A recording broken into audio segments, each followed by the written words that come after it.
Ginger is a member of a plant family that includes cardamom and turmeric.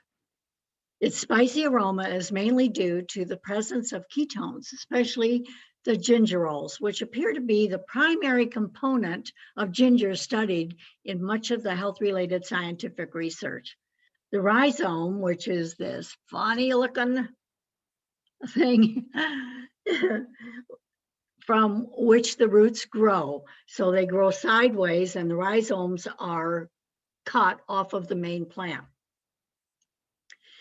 And this is what is consumed.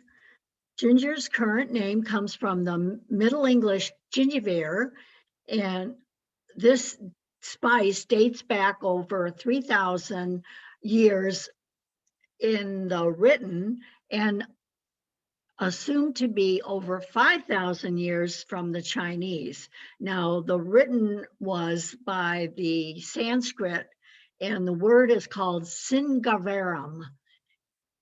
I'm not sure on the pronunciation on this, but it's called that because of the shape looks like a horn root.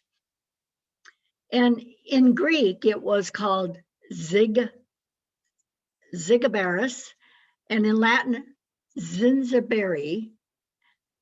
Interesting, ginger does not grow in the wild and its actual origins are uncertain, and maybe because it's so old.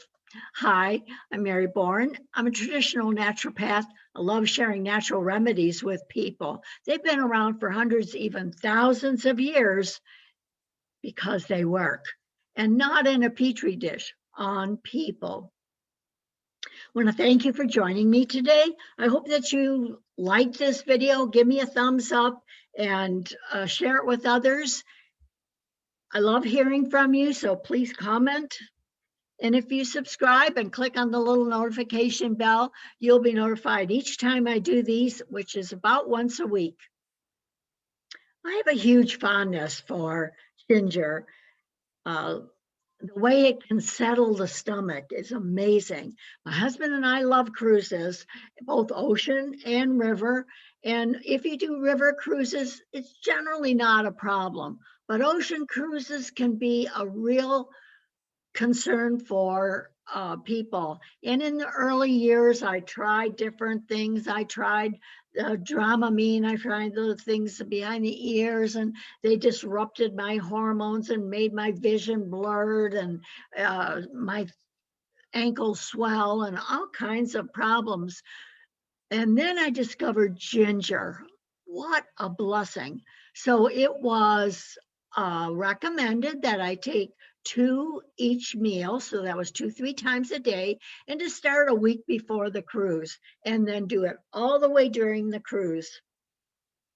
It was amazing. I couldn't believe it. It was like a miracle.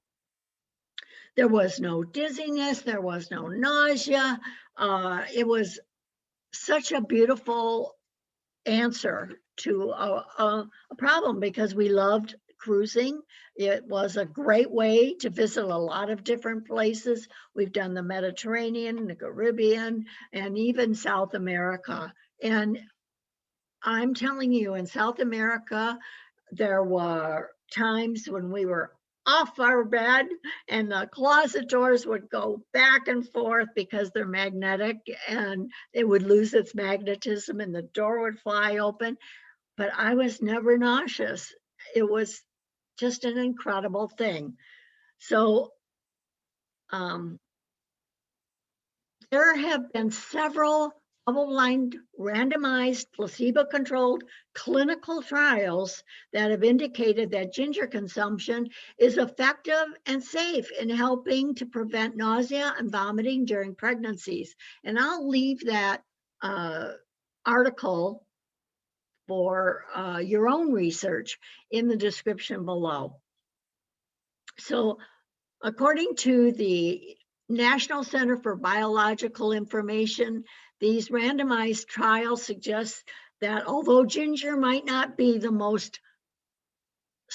strongest, it certainly is effective for supporting the digestion and help with the nausea or vomiting that comes with pregnancy.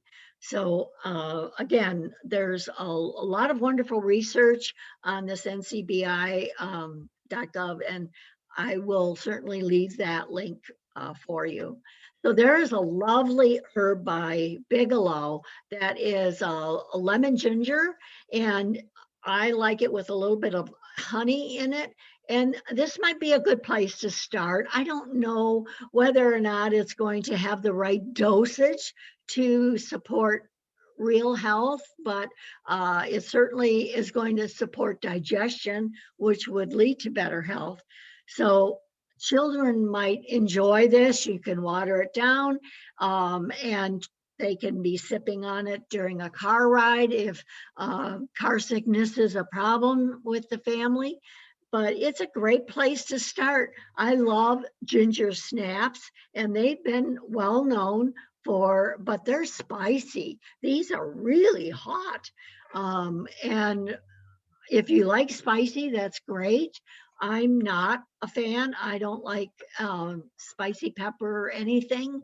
Maybe it's because of my French taste buds, but um, I like creamy and I like delicate flavors. So according to Dr. McCullough, and this is a great article that I'll leave a link to as well, ginger has a range of biological activities, including antioxidant, anti-inflammatory, and cytotoxic. So potential anti-carcinogenic. So that's a great thing. In an animal study of rats and ulcerative colitis, ginger extract was beneficial in reducing markers of the disease, likely due to its antioxidant and anti-inflammatory properties. And the effects were comparable to that of the highest dose of sulfasalazine, an anti-inflammatory drug often used to treat ulcerative colitis, Crohn's disease, and rheumatoid arthritis. So I think you'd enjoy reading that, especially if you suffer from some of these. Autoimmune conditions like rheumatoid arthritis are extremely painful. And when you have pain, it means you have inflammation. So look into that.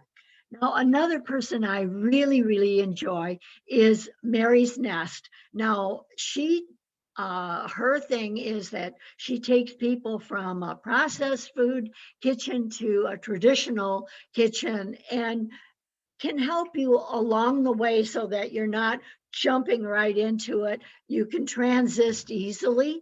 And she has a great article on creating a fermented ginger bug, which is enriched with probiotics to support gut health and easy to do.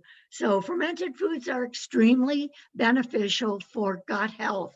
And the recipe is 2 heaping tablespoons of peeled grated ginger. So basically you take your root and you peel off this outer coating, and then you grate it with a fine grater. And then you take 2 tablespoons of that, 1 tablespoon of sugar, and 2 tablespoons of filtered water.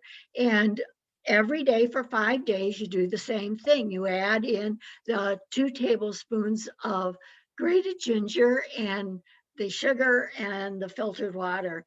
And at the end of the 5 days, you've got something called a bug.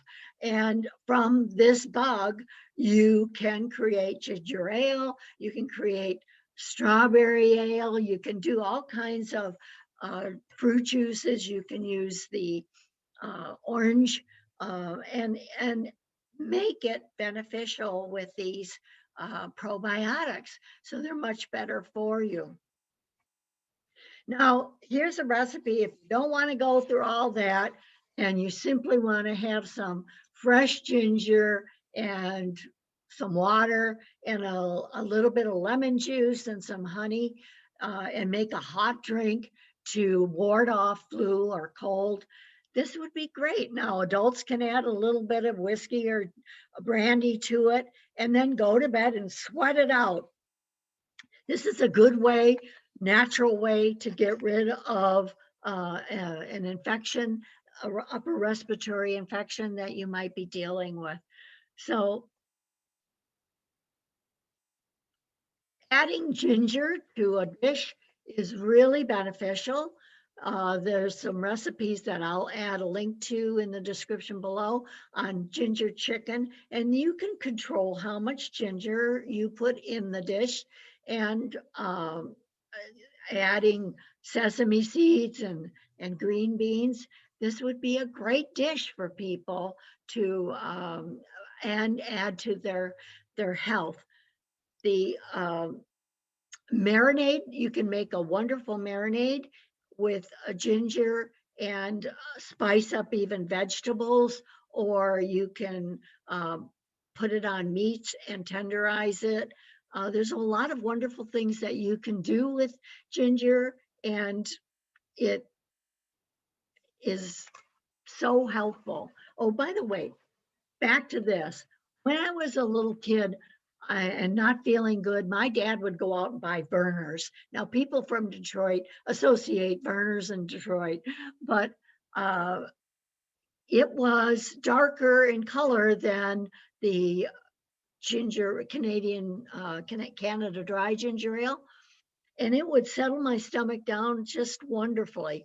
But in 1966, the Werner family sold the company to Pepsi, and they started to substitute some of the natural ingredients with a caramelization process that really isn't as beneficial. So this might be closer to what you remember as a kid if you were a Berners fan. So I'd like you to think of 2021 as your opportunity to rediscover your kitchen and take some better control of your health. Find recipes that enhance your health as well as your taste buds. In the whole month of January, we've been talking about single herbs. So if you have an herb that you'd like to know more about, put it in the comments below. I love hearing from you. And also, next week, we're going to talk about parsley and the benefits of that. Last week, we talked about garlic and how important that was to add to your health regime, so to speak. But don't forget to email me and let me know what it is that you are struggling with, and I can maybe send you some resources and help you with some links or advice that I have. And if you want to know more about the capsules that I use during my trips, I'll leave a link in the description below. And I hope that you go out and make this the best day that you can. And this is Dr. Mary, and for the health of it.